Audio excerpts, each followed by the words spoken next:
السلام علیکم ورحمۃ اللہ۔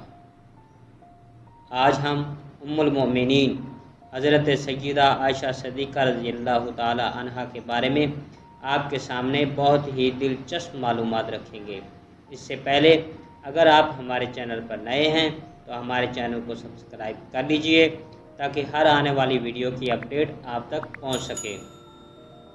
آپ کا نام عائشہ، لقب صدیقہ اور کنیت ام عبداللہ تھی۔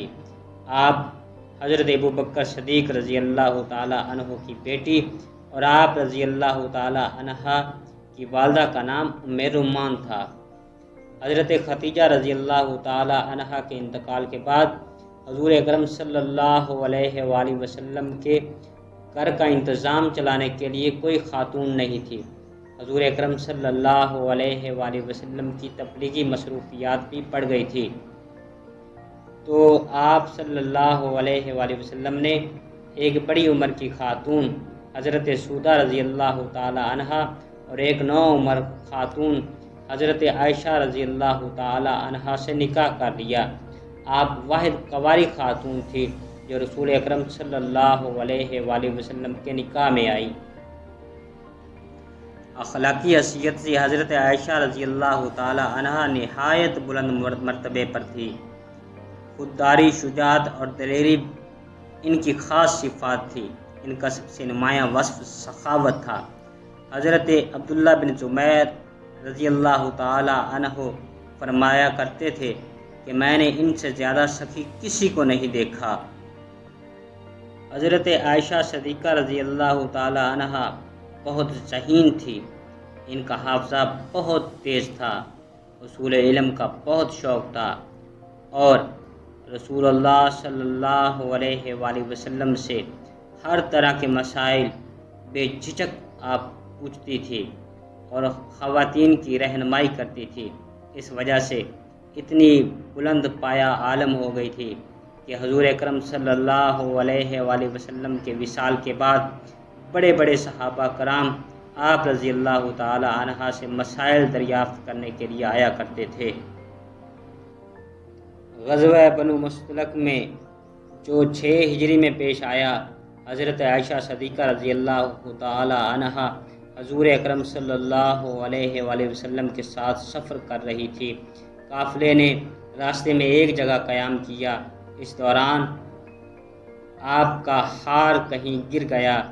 اس ہار کی تلاشی میں آپ واپس آئی تو قافلہ روانہ ہو چکا تھا۔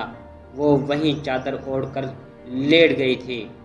ایک صحابی حضرت صفوان رضی اللہ تعالی عنہ بڑے بلند کردار اور امانت دار صحابی تھے۔ وہ قافلے کی گری ہوئی اشیاء کو سنبھالتے تھے اور شرکائے قافلہ کی نگہداشت کرنا ان کی ذمہ داری تھا۔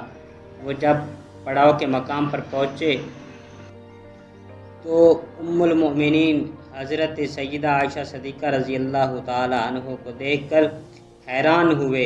نہایت ادب و احترام سے اونٹ پر سوار ہونے کو کہا اور قافلے میں پہنچا دیا۔ جب منافقوں کے سردار عبداللہ ابن ابی کو اس واقعہ کا علم ہوا تو اس نے حضرت عائشہ رضی اللہ تعالی عنہا پر تہمت لگائی، جس سے چند سادہ لوگ مسلمان غلط فہمی کا شکار ہو گئے۔ نبی کریم صلی اللہ علیہ وآلہ وسلم کو فکر لاحق ہوئی۔ حضرت عائشہ صدیقہ رضی اللہ تعالی عنہا کو علم ہوا تو آپ رو رو کر اپنا برا حال کر لیا اور بدنامی کی وجہ سے آپ بیمار ہو گئی تھی اور اپنے رب کے حضور دعا گو رہیں۔ آخر کار رحمت خداوندی جوش میں آئی، وہی نازل ہوئی جس سے حضرت عائشہ صدیقہ رضی اللہ تعالی عنہ کی پاک دامنی کی تصدیق ہوئی۔ الزام لگانے والوں کی جھوٹ کا پول کھل گیا۔ پاک دامن عورتوں پر جو بہتان باندھے، اس کی سزا کے بارے میں یہ آیت مبارکہ نازل ہوئی۔ سورۃ النور کی آیت نمبر 4 ترجمہ۔ اور جو لوگ پاک دامن عورتوں پر تہمت لگائیں اور 4 گواہ نہ لا سکیں تو ان کو 80 دورے مارو اور آئندہ کبھی ان کی گواہی قبول نہ کرو، اور یہ لوگ نافرمان ہیں۔ دوستو، قیامت تک ہر مسلمان کے گھر اور مسجد و محراب میں حضرت عائشہ صدیقہ رضی اللہ تعالی عنہ کی پاک دامنی کی گواہی دینے والی آیات مبارکہ کی تلاوت کی جاتی رہے گی۔